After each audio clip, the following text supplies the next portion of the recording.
Hello and welcome to Channel 18 TV News. I'm Don Julian, and in the news, firefighters' quick response to a structure fire is credited with limiting damages to an FM 3019 home in Hopkins County on Wednesday. The blaze was reported to emergency dispatchers shortly after 3:30 p.m. on Wednesday. Hopkins County, Brinker, Saltillo, and Picton Pine Forest firefighters were dispatched to what was reported as a single-story structure fire with smoke visible from outside the single-story residence. Picton Pine Forest Volunteer Fire Department got there quick and made a good stop, that according to Hopkins County Fire Marshal Mike Matthews. The blaze reportedly gutted the kitchen and burned into part of the attic and the roof of the home. The dining and living areas also reported sustained smoke and heat damage. The rest of the structure sustained smoke damage, but the remaining contents should be salvageable, according to the fire marshal's office. The fire is reported to be an accidental kitchen fire. A resident who had been working in another part of the home reportedly discovered food on a stove that had caught on fire and spread, according to the Hopkins County Fire Department reports. 2 men were sentenced to prison terms Tuesday in Hopkins County 8th District Court by District Judge Eddie Northcutt. 47-year-old Brian James Chisholm of Sulphur Springs was sentenced to 15 years in prison for felony DWI. Chisholm was arrested and jailed on September 5, 2018, and was charged with having at least 3 DWIs. 40-year-old Dwayne Laverdo Hamilton of Dallas was sentenced to 12 years in prison for possession of a controlled substance. Hamilton was arrested on May 11th of last year after a traffic stop on I-30 near Cumbie, and he was charged with having almost 17 grams of cocaine. The excitement of UPRA Rodeo comes to Hopkins County this Friday and Saturday night, and you'll want to be there. Performances start at 7:30, but get your tickets in advance and save $2 when you buy them at Circle E Western Store. Now let's find out more from organizer Oscar Aguilar. We're getting ready. Last night we were out at the arena trying to put up our sponsorship banners, trying to get the arena looking pretty and ready for the first performance on Friday night at 7:30. And you know, we have great weather. You know, we're just getting past this little rough spot here, but we've got great weather through the, mostly through the whole Easter weekend. Oh, that's good. I'm glad that, you know, sometimes even though it is a covered arena, but the contestants do have to kind of wait out there in the rain a little bit, but at least we can still have the rodeo, rain or shine. This is true. And you're bringing a big one. Now, this is UPRA, but actually put on by our local rodeo association. Yes, the UPRA Association, the Hopkins County Rodeo Committee, putting this rodeo on for you. This is our hometown rodeo. We've been in the arena, actually UPRA since 1979 for the first finals, and our association 1980 for the first spring rodeo that we've had there, and we've continued the tradition, and this is your hometown rodeo, folks. Come on out and enjoy the show. Now, we are able, because it is ours, to add in lots of local events, and you got them packed in. Yes, we do. We have quite a few things for, this is a family-friendly rodeo. We have a lot of events for the children. We have the mutton busting, of course, for the kids. We have boot scramble Friday night for the little kids.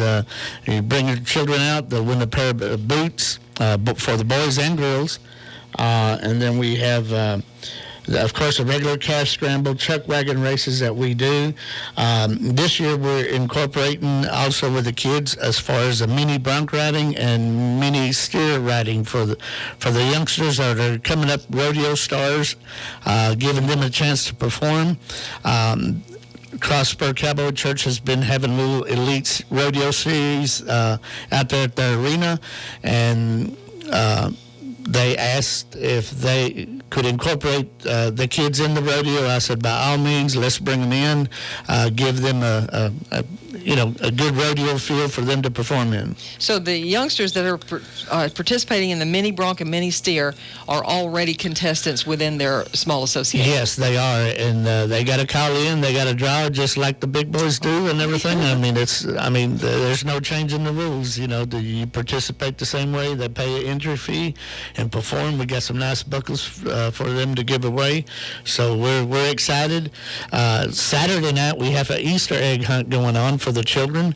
We're going to have 3 categories. That way the little ones won't get run over by the bigger kids. But we have bicycles giveaway. We have gift certificates. It's not just gift certificates for the kids, Mom and Dad. As gift certificates, we got oil changes, car washes, discount coupons, and things of that nature. And we have 4 bicycles to give away. So y'all come out and bring the kiddos so they can participate in the Easter egg hunt in the middle of the arena. Hopefully everything will go fairly smooth on that part. This is just great. This becomes our rodeo. Yes. I tried to do as much family-friendly, kid-friendly stuff, We have a new announcer and a new clown. Britt Weldon is the announcer that will be here. He's been here before, a pretty good guy. Michael Gooby Smith is the clown. He's pretty interactive with the people in and out of the bleachers, not just in the arena, and just having a good time with everybody. So we're wanting to entertain and have a good time. Great. Well, tell me this now. What about your chuck wagon races? The chuck wagon races is fun. We call it chuck wagon races because we converted little garden wagons and put a little covered wagons is what we have, and we get the kids 8 to 10-year-olds to have a relay race or run around the barrels in the arena. They kind of think it's easy, but it's not. They get out there in that deep sand and everything, and they struggle just trying to pull those wagons in there. So it's fun watching that, them participate in that event. It's always fun watching that. So do we do mutton busting at this rodeo? Yes, we do. We'll have mutton busting on Friday and Saturday night. We'll take the first 15. There's no entry fee. The children just get a ribbon for participating. But if you want to be in the mutton busting, the gates open at 6. Between 6:30, you can sign up. Like it says, first come, first serve. Sometimes if the children don't want to get on, there's always a few that want to back out. We'll get somebody else on. So there's always a standby line too. Okay. Man, oh man, you have packed this rodeo full. Yeah, we have. We work hard at it every year. In conjunction with the finals, our committee helps out with the finals in November because we used to be the membership rodeo, and we were the only membership rodeo at one point in time, but it got a little too hectic for us to try to do. But we still, hold the finals here in Sulphur Springs in November. So all these contestants that are coming here are here to earn money and gain points and everything to come back in November, the top 15 in November for the UPRA finals. And we have contestants from all over.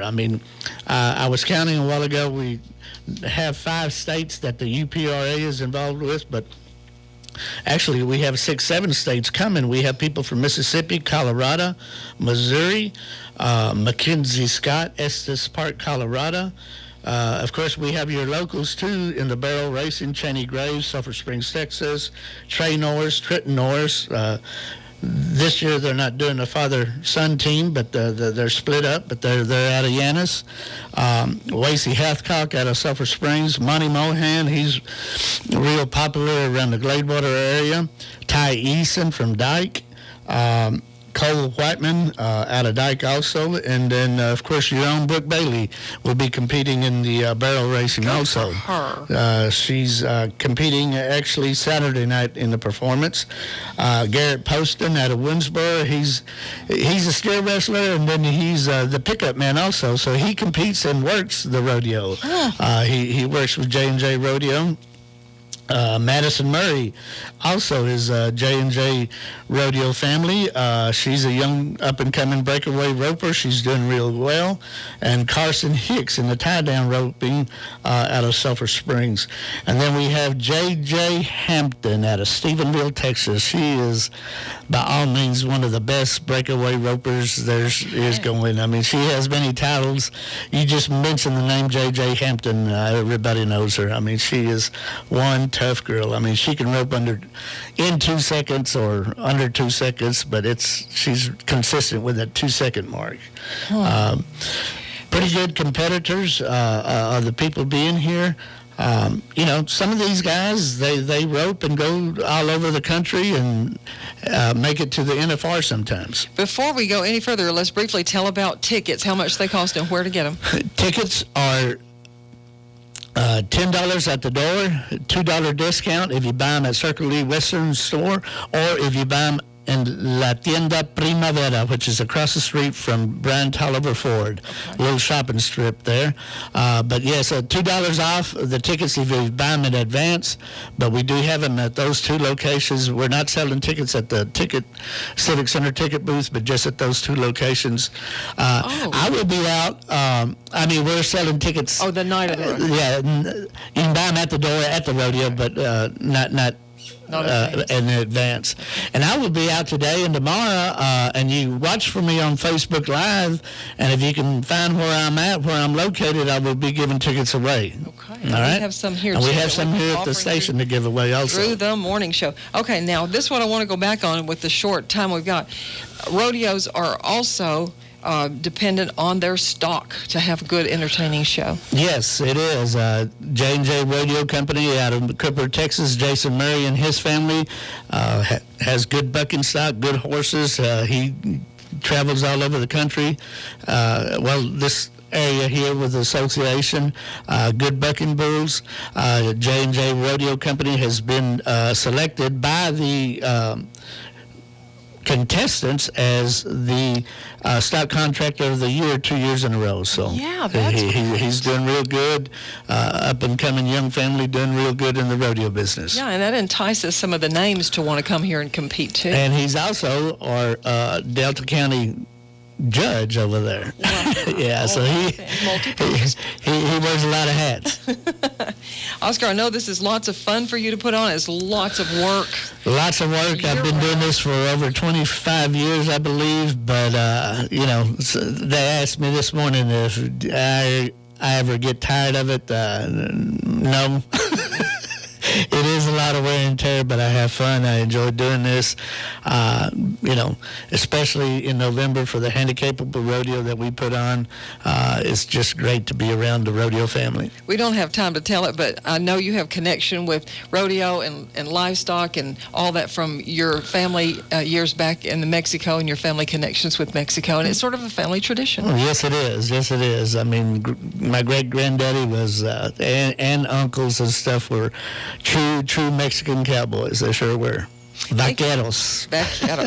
Thank you for all that you share with us here, and we will see you Friday night and Saturday night at Rodeo. All right. Y'all come on out and enjoy the show, folks. A lot of good things for the kiddos. And we also, before we go, we have like another minute. You depend largely on sponsors. You say you've got banners up. Yes, we do. Sulphur Springs Dodgers is our corporate sponsor. We have several other sponsors. Triple Crown Roofing, Hopkins County Veterinarian, Grocery Supply, Alliance Bank, CNB, West Oaks Funeral Home. I'm going blank on who all we have, but we have quite a lot of community support to put this on, and I thank y'all very, very much for all you do every year when I come knocking at your door. Thank you very much. The scheduled Lady Cats softball game against Texas High, originally planned for Thursday, was postponed due to rainfall Wednesday and Thursday in Texarkana. The game has been rescheduled as a varsity-only game on Friday at 6 p.m. at Texas High. The Lady Cats will come into that Friday game with a 7-2 district record, and they're tied for first place with Mount Pleasant. If the Lady Cats can win on Friday, they can do no worse than a co-championship. If they lose Friday, they will be tied with Texas High, and they will have to have a second and third place seeding game against Texas High on Monday. Mount Pleasant will wrap up district play against Royce City at Mount Pleasant. At last report, that game was scheduled to be played Thursday at 6:30 p.m.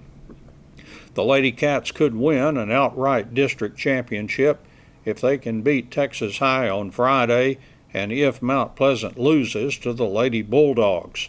Royce City is 3-6 in district play, but they have won 2 out of their last 3 games. And the scheduled Wildcats Thursday district baseball game at Mount Pleasant was also postponed. It has been rescheduled for Friday at 7 p.m. in Mount Pleasant. The Wildcats JV will also be playing in Mount Pleasant on Friday. The JV game will be played before the varsity game beginning at 4 p.m. Thursday. Varsity, or make that 4 p.m. Friday. The varsity Wildcats come into their game in 5th place in the district standings with a 4-8 record. They are 12-10 for the season. Mount Pleasant is 2 games ahead of the Wildcats in 3rd place with a 6-6 district record. Royce City holds down the 4th and final playoff spot with a 5-7 district mark, putting them 1 game behind Mount Pleasant and 1 game ahead of the Wildcats. The Bulldogs also hold the tiebreaker against the Wildcats, having swept the 3-game series between the 2 teams. Royce City has Greenville on the schedule on Thursday, weather permitting on that one.